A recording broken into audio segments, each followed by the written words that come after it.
Rocio, que é professora da Faculdade de Arquitetura, Artes e Comunicação da Unesp, campus Bauru, graduada em Arquitetura e Artes Plásticas pela Universidade Nacional de São Antônio Abadá, Cusco, mestrado em Geografia nesta casa, sob a orientação da professora Lívia, e doutorado no ProLan, USP.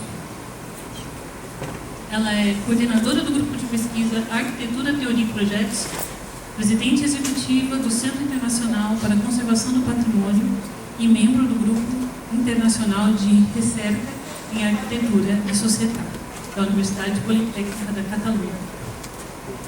Compondo a mesa também, Luciane Riso, professora da Unesp, campus Ourinhos, formada em Geografia nesta casa, com mestrado em Conservação e Manejo de Recursos e doutorado em Geografia também aqui na Unesp.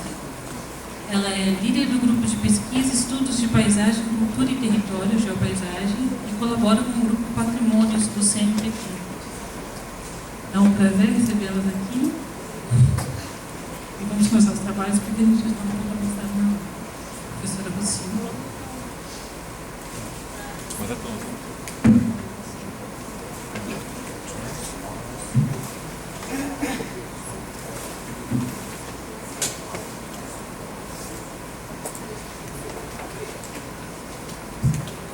Boa tarde a todos.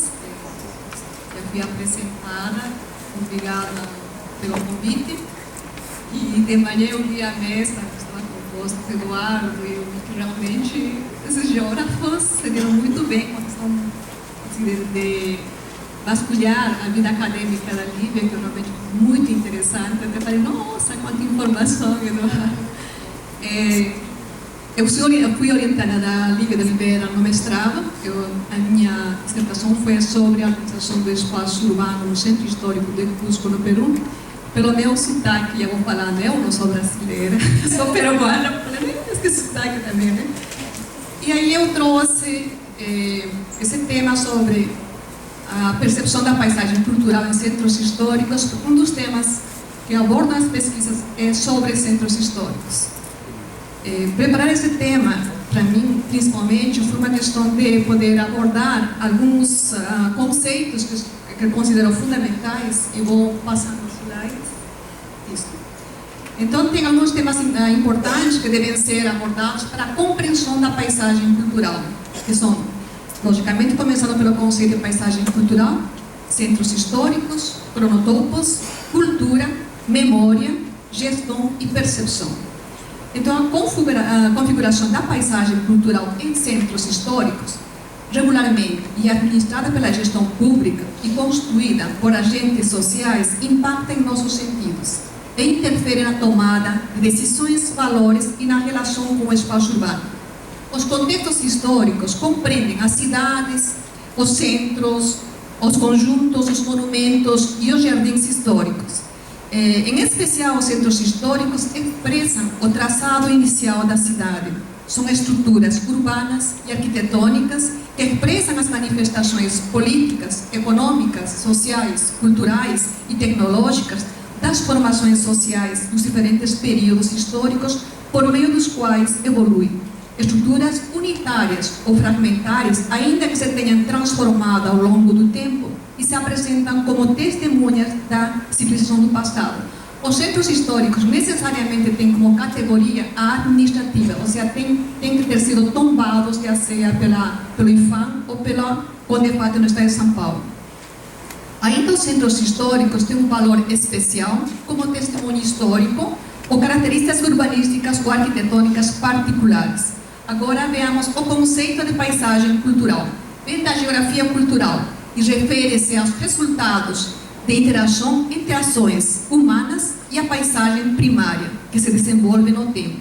A paisagem pode ser entendida como expressão formal dos numerosos relacionamentos existentes em determinado período, entre o indivíduo ou uma sociedade e um território topograficamente definido, cuja aparência é resultado da ação ou cuidados especiais, de fatores naturais e humanos, e de uma combinação de ambos.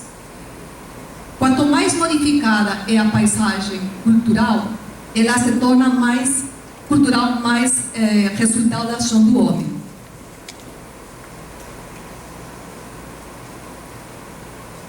Então, ainda sobre a paisagem cultural falando, nós temos assim, em 2009, na escala nacional, a portaria número 127, de 30 de abril de 2009, estabelece a chancela da paisagem cultural, isso no Brasil, e define que a paisagem cultural brasileira é uma porção do peculiar do território nacional, representativa do processo de interação do homem com o meio natural, a qual a vida e a ciência humana imprimiram marcas ou atribuíram valores.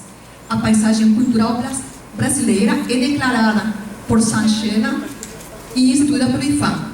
Portanto, a valorização e a proteção da paisagem cultural compete ao IPHAN.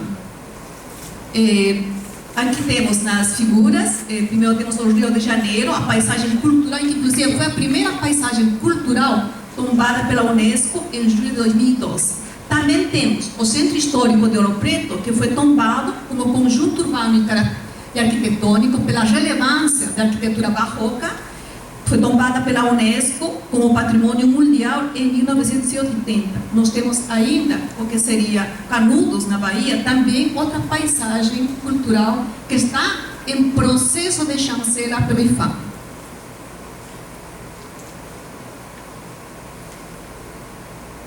Também temos a falar que a paisagem cultural não é estática, ela é totalmente dinâmica. Sofre consequências de uma ordem cronotópica em equilíbrio instável, incessantemente submetida às forças mais profundas da sobrevivência de nossa espécie. Assim, a paisagem cultural pode ser lida, compreendida, intervinda através dos cronotopos sedimentados no tempo e no espaço. Toda intervenção arquitetônica, seja urbana ou paisagística, altera a configuração da paisagem e, consequentemente, a sua percepção. Então, aqui nós temos na figura o que seria a Avenida Paulista em São Paulo. Ela foi criada a finais do século XIX, começo do século XX. A gente pode ver os casarões. Isso, ao longo do tempo, ela foi se transformando e verticalizando até esse cronotopo atual que nós temos à direita, que seria uma verticalização total da Avenida Paulista, com alguns remanescentes da gênese da Avenida Paulista, como são a Casa das Rosas ou então o Brigadeiro.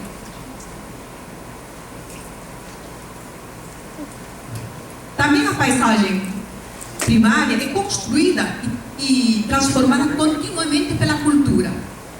Cultura é uma complexa unidade que compreende o conhecimento, a fé, a arte, as leis, os costumes, os hábitos adquiridos pelo homem como homem da sociedade.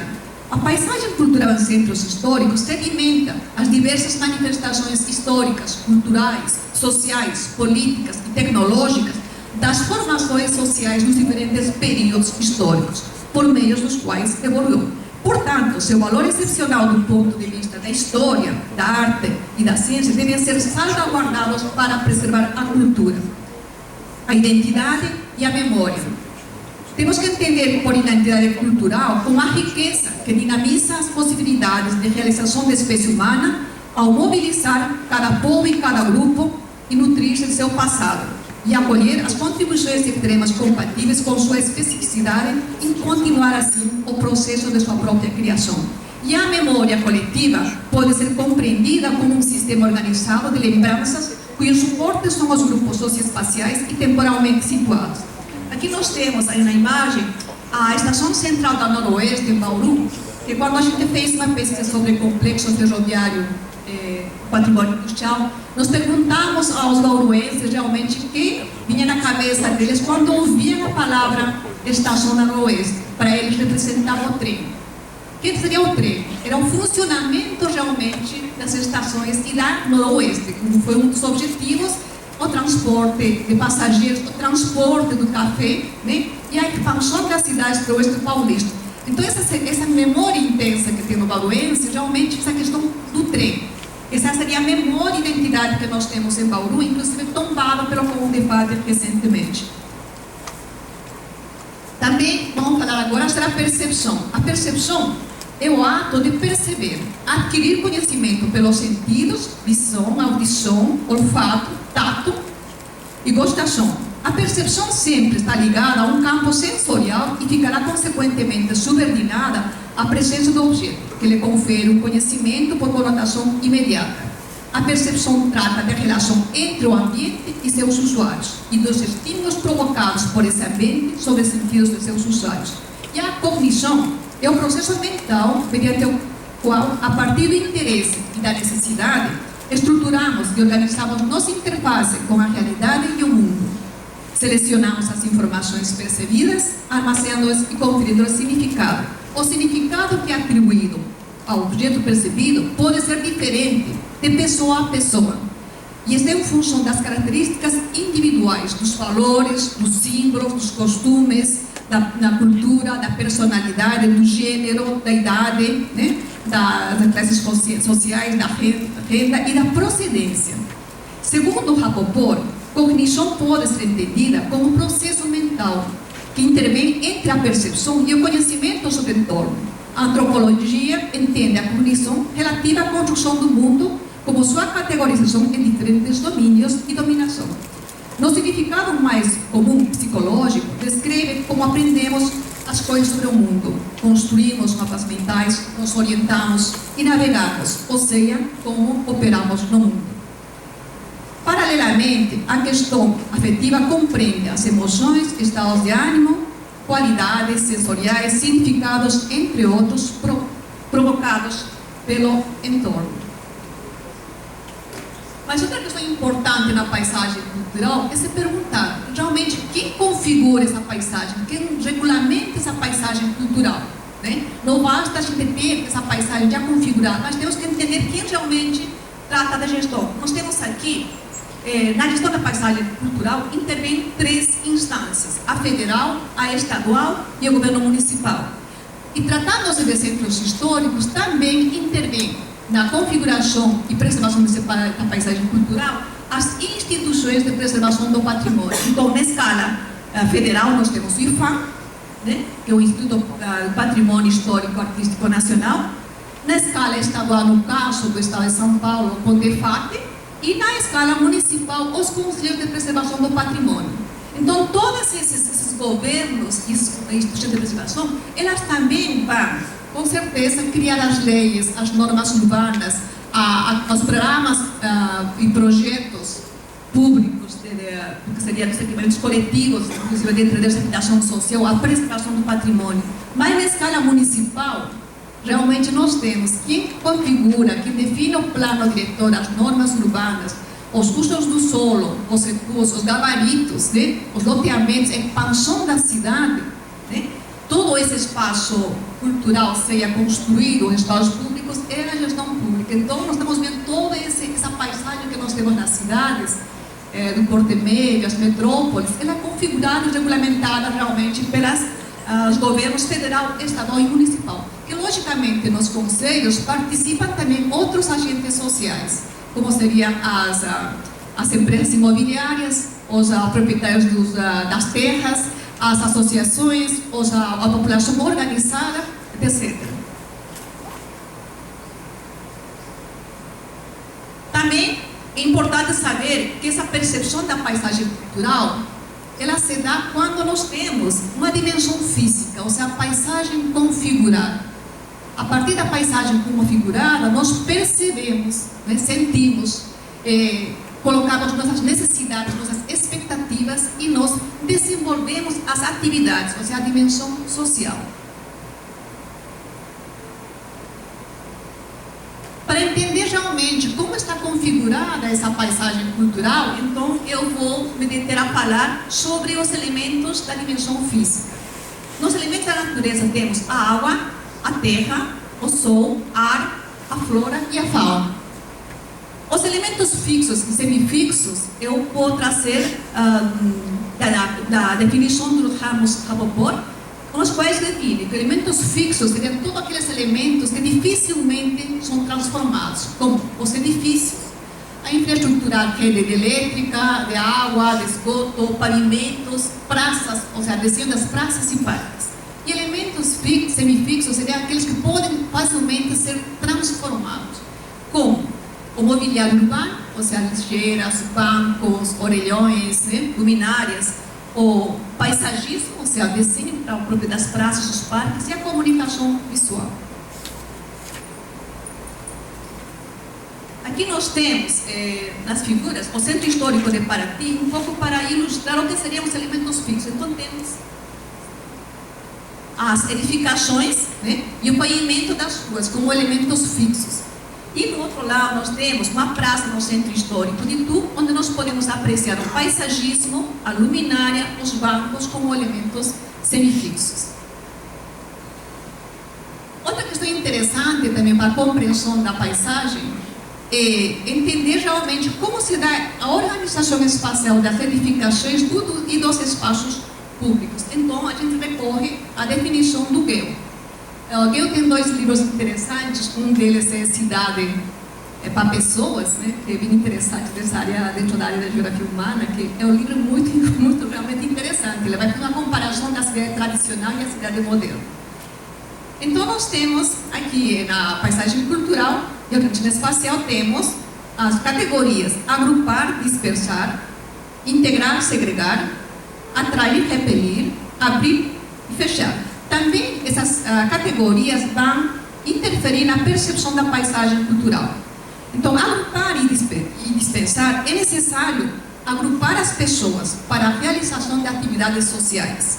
Para tal, é fundamental projetar edifícios com fachadas harmoniosas, composições ricas, principalmente nos primeiros pavimentos. Por que os primeiros pavimentos? É onde alcança nossos olhos, né? É a altura de nossa visão e até onde atinge nossa visão. Podemos ver e experimentar. Também é importante o percurso do pedestre, chegar a pé de um ponto determinado. Então, nós perguntamos realmente como são as nossas edificações. Será que realmente elas têm composições com qualidade de arquitetura? E como isso interfere na nossa vida? Integrar, segregar. A integração implica que várias atividades e categorias de pessoas possam funcionar juntas, lado a lado. Portanto, as pessoas que trabalham e moram em diferentes edifícios poderiam usar os mesmos espaços públicos e se encontrar ao desenvolver atividades cotidianas. Entanto, que a segregação implica uma separação de funções urbanas e grupos que se diferenciam uns dos outros. Ou seja, significa que nós temos que criar realmente espaços, né, praças e em volta de edifícios que realmente tenham essa permeabilidade para que as pessoas que trabalham ou moram possam usufruir dos espaços públicos. Atrair e repelir. Os espaços públicos e as zonas residenciais da cidade podem ser atraentes e facilmente acessíveis, e fomentar que as pessoas e as atividades se trasladem do entorno privado ao público.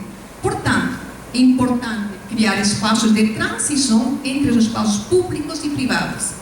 Por outro lado, os espaços públicos podem estar desenhados de maneira que torne difícil entrar neles física e psicologicamente. Atrair ou repelir depende de como o espaço público está situado em relação ao privado e como está desenhada a zona limite entre ambos. Nós apreciamos muito, por exemplo, nas cidades hoje em dia, que as construções elas não têm os espaços de transição, né? Esse espaço que deveria ser permeável para desenvolver atividades, tanto as atividades opcionais, as atividades sociais. Abrir e fechar. O contato através da experiência entre o que está passando no entorno público e o que está passando dentro dos edifícios comerciais, serviços, institucionais, financeiros, pode aumentar o enriquecimento das possibilidades de experiência em ambas as direções. Abrir para ter um intercâmbio de experiência em dois sentidos. Não é apenas questão de vidro ou janela. Também tem que ter a proximidade entre esse espaço construído e espaço público.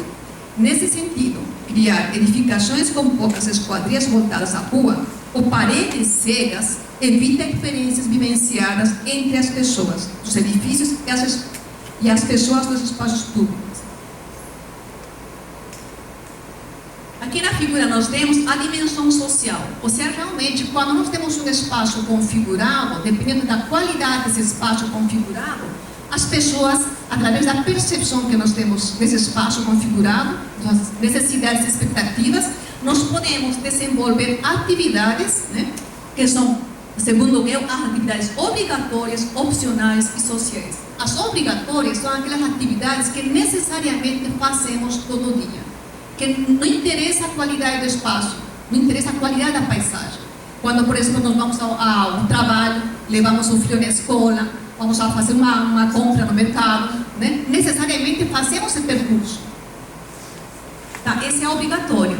E as atividades opcionais é quando a qualidade do espaço público. O que significa essa qualidade?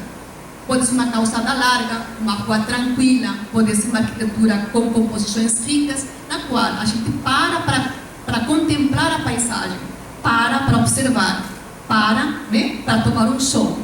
E as atividades sociais necessariamente acontecem em grupo, mais de 2, 3 pessoas. As pessoas se reúnem em espaços públicos, tendo essa qualidade. Para quê? Para brincar, para conversar, né? Ou então para reuniões culturais, etc. Aqui nós temos, em relação às cidades tradicionais e modernas. É interessante também colocar que as cidades tradicionais, essa gênese dessas cidades, antes do século XX, configuravam paisagem em escala ao nível dos olhos. As cidades tradicionais, orgânicas, cresceram baseadas em atividades cotidianas ao longo do tempo. Viajava-se a pé e as técnicas de construção se baseavam nas experiências das gerações. Daí resultaram cidades em uma escala adaptada aos sentidos e ao potencial dos seres humanos. Ou seja, nós estamos próximos de tudo. Ou seja, comércio, serviços, residência, tudo próximo. E a largura das ruas facilitavam também a questão de desenvolver atividades tanto sociais e opcionais. No planejamento urbano de hoje, o conhecimento tradicional de escala e de proporções dos edifícios foram gradualmente perdidos, resultando em novas áreas urbanas construídas, frequentemente numa escala muito distante daquilo que se percebe como significativo e confortável. O corpo humano, seus sentidos e sua mobilidade são a chave do bom planejamento urbano. As necessidades e expectativas dos usuários deveriam ser consideradas. O desafio é construir cidades sustentáveis, esplêndidas ao nível dos olhos, com edifícios erguendo-se acima de belos andares inferiores. Então nós temos aqui na figura a paisagem de Ouro Preto, do século XVIII, XIX, uma cidade mineira. Nós podemos apreciar que realmente esse conjunto urbano arquitetônico que foi tombado pela Unesco tem uma riqueza de arquitetura. Quem caminha pelas ruas de Ouro Preto realmente vivencia o espaço, né? Vivencia a paisagem cultural. É muito intenso.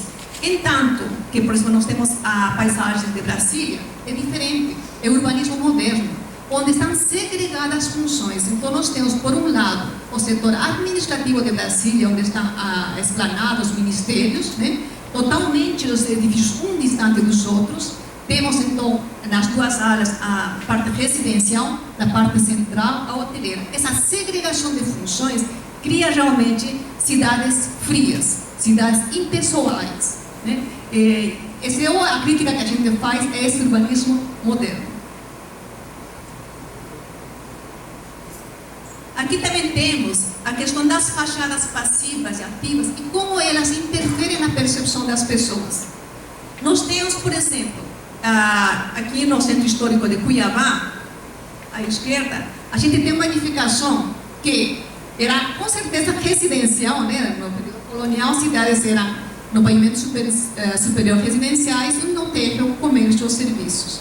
O que acontece? Para poder adequar o comércio aos serviços, retiram-se as esquadrias originais da edificação e se trocam por esquadrias metálicas, criando-se áreas muito passivas. O que significa isso? Que realmente não provocam o desenvolvimento das atividades opcionais ou sociais.